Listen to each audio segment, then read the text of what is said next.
warahmatullahi wabarakatuh. Kami dari kelompok 1 yang beranggotakan saya Dini Rahayu dengan NPM 24130226. Saya Diniati Terumawati dengan NPM 2413025014. Saya Aditya Arifin dengan nomor NPM 2453025056.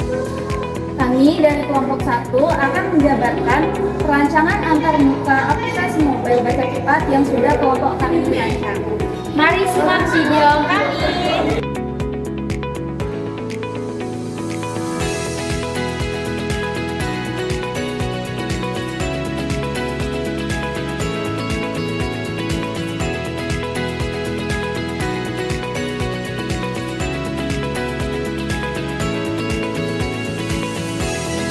Membaca merupakan kemampuan dasar yang penting bagi anak usia dini, khususnya usia 5-8 tahun.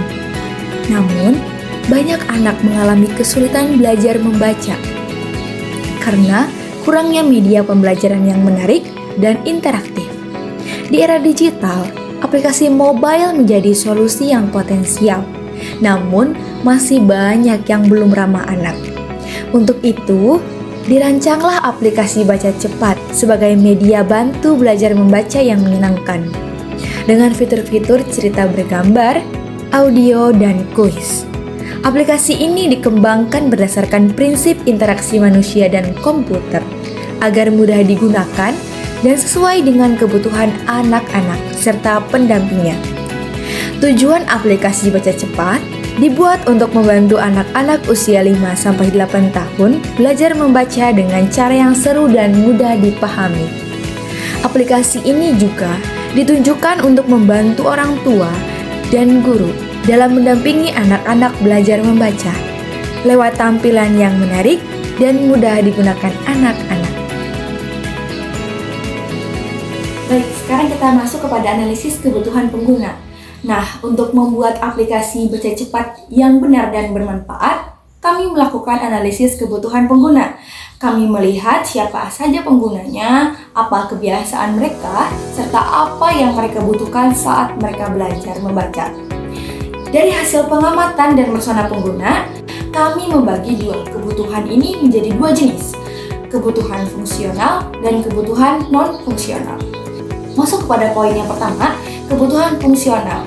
Apa saja sih fitur yang dibutuhkan dalam aplikasi? Nah, ada beberapa poin. Di sini beberapa di antaranya ada cerita bergambar dan kalimat sederhana.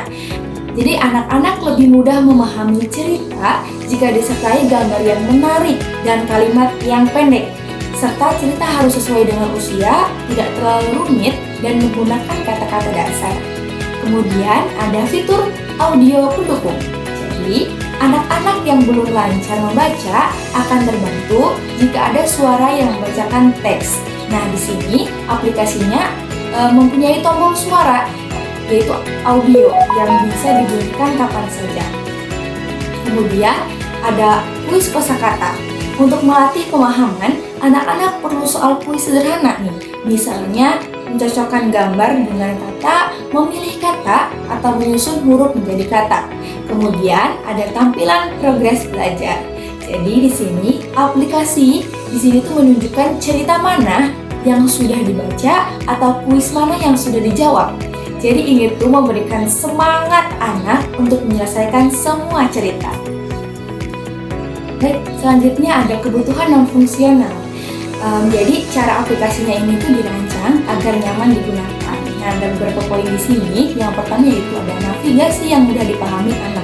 Jadi karena pengguna utamanya adalah anak-anak, jadi di sini menu dan tombolnya itu kita buat jelas, sederhana dan mudah ditekan. Tidak boleh terlalu banyak pilihan dalam satu layar. Kemudian desain visual yang menarik. Jadi karena anak-anak ini suka warna yang cerah dan karakter yang lucu, kita membuat aplikasi yang terlihat ceria dan menyenangkan agar anak-anak ini tertarik untuk belajar. Kemudian bisa digunakan secara offline. Jadi tidak semua anak itu punya akses internet setiap saat. Jadi kita rancang aplikasi ini agar sebagian besar kontennya bisa diakses tanpa koneksi internet. Kemudian respon cepat dan tidak rumit. Jadi maksudnya itu saat anak-anak menekan tombol, aplikasinya itu harus cepat merespon, tidak boleh lambat atau membuat anak bingung karena terlalu banyak loading. Nah, itu. Jadi dengan memahami kebutuhan ini, kami dapat merancang aplikasi dengan benar, membantu anak-anak belajar membaca dengan cara yang mereka sukai dan mereka mengerti. Selanjutnya, wireframe atau markup antarmuka aplikasi. Wireframe dan markup adalah gambar rancangan awal dari tampilan aplikasi. Ibaratnya ini seperti sketsa atau gambar kasar sebelum aplikasi benar-benar dibuat dan bisa digunakan. Berikut merupakan desain yang sudah kami rancang, yaitu ada halaman utama, profil pengguna, pilihan cerita, halaman kuis, halaman progres, dan ada juga pengaturan. Desain antarmuka aplikasi ini kami buat berdasarkan prinsip-prinsip interaksi manusia dan komputer, yaitu konsistensi, keterpahaman, dan kemudahan navigasi. Penjabaran lebih dalam terkait ini akan dijelaskan bersamaan dengan demonstrasi aplikasi. Baiklah, di sini saya akan mendemonstrasikan alur navigasi aplikasi baca cepat yang kelompok kami sudah buat, sekaligus menjelaskan bagaimana desain ini dirancang berdasarkan prinsip interaksi manusia dan komputer, terutama untuk anak usia dini dan pendampingnya. Nah, di sini kita sudah berada di tampilan awalnya, yaitu di sini adalah halaman utama. Nah, kita coba untuk mengklik tombol ini, yaitu tombol profil. Nah, di sini adalah halaman pilih profil. Anak-anak dapat memilih avatar dan nama mereka seperti Adit, Adita, Edo, atau juga bisa menambahkan profil baru. Halaman ini mendukung personalisasi dan konsistensi pengguna. Untuk anak kecil, ini membuat mereka merasa aplikasi ini milik mereka sendiri dan dapat menyimpan progres secara individual. Oke, kita coba memilih profil Adit. Nah, halamannya akan seperti ini. Ada edit profil, ada juga progres, dan ada juga tombol keluar. Kita coba ke halaman utama kembali, keluar. Nah, di dalam halaman utama ini tersedia 3 tombol besar dan jelas, yaitu ada mulai membaca, main kuis, dan lihat progres. Halaman ini menerapkan prinsip kemudahan navigasi dan keterpahaman. Tombol besar dan icon familiar sangat membantu anak-anak mengenali fungsi tanpa harus bisa membaca banyak teks. Lalu kita coba untuk memilih tombol. Kita terlebih dahulu mulai membaca. Kita klik. Nah, otomatis ia akan mengarahkan kita ke halaman pilih cerita. Anak diarahkan ke halaman ini. Di sini anak dapat memilih dari berbagai cerita menarik yang ditampilkan dalam bentuk kotak bergambar. Di sini ada cerita 1, 2, 3, 4. Nah, di sini juga ada kursor untuk mengarahkan ke bawah dan akan terdapat cerita-cerita yang lainnya. Desain visual menggunakan ilustrasi berwarna-warni untuk menarik perhatian dan memudahkan pengambilan keputusan sesuai dengan tahap kognitif anak usia 5-8 tahun.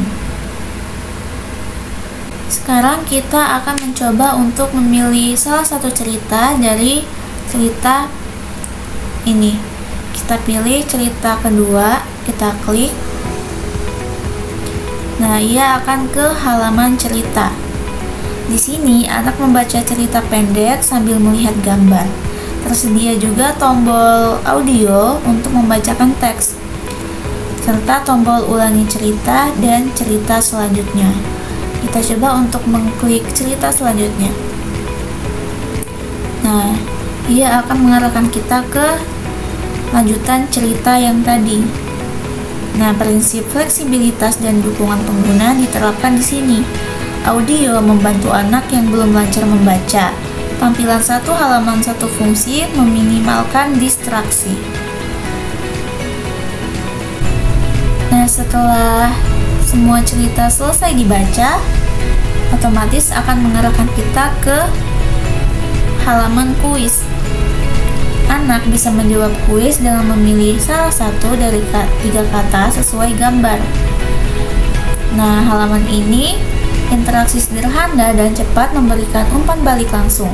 Pilihan besar dan visual membantu anak berpikir cepat tanpa membaca panjang. Sekarang kita coba memilih jawaban yang benar, yaitu kita pilih mangga. Nah, ia akan langsung mengarahkan kita ke halaman hasil kuis. Halaman ini memberi respon seperti bagus sekali, 2 benar, 0 salah, dan memberikan opsi ulangi kuis atau kembali ke berandai.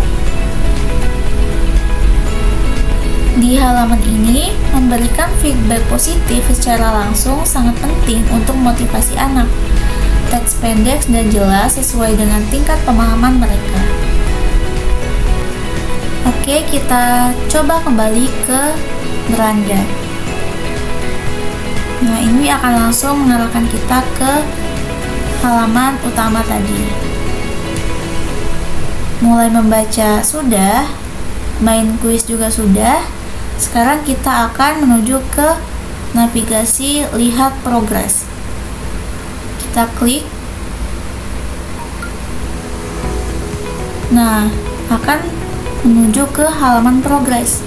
Halaman ini dirancang untuk orang tua atau guru dan menampilkan data seperti persentase cerita dibaca. Seperti ini contohnya, 60% 6 cerita dibaca. Ada juga durasi membaca. Ini contohnya ada 1 jam 30 menit. Terus juga ada hari beruntun. Juga ada kuis selesai. Berapa kuis yang kita dapat selesaikan. Nah, di sini juga terdapat cerita terakhir yang anak-anak selesai baca. Akan muncul pada halaman progres. Pada halaman ini mengintegrasikan visibility of system status agar pendamping dapat memantau secara akurat. Tampilan grafik dan angka mudah dipahami tanpa harus navigasi kompleks. Oke, kita coba kembali ke beranda lagi. Kita klik tombolnya. Nah, di sini yang belum adalah tombol pengaturan. Kita coba buka. Nah, di sini terdapat pengaturan, di mana di dalamnya ada untuk menonaktifkan musik dan notifikasi dari aplikasinya. Rencana evaluasi usability. Tujuan dari evaluasi ini adalah untuk mengetahui apakah aplikasi baca cepat mudah digunakan oleh anak-anak. Kami ingin melihat apakah anak-anak bisa menggunakan aplikasi sendiri tanpa banyak bantuan, dan aplikasi mereka senang saat memakainya. Cara mengevaluasinya, yang pertama, melihat langsung atau observasi. Anak-anak akan mencoba aplikasinya, lalu orang tua atau guru akan melihat bagaimana mereka memakainya. Apakah anak-anak bingung atau langsung mengerti? Yang kedua, mendengarkan pendapat anak atau think aloud.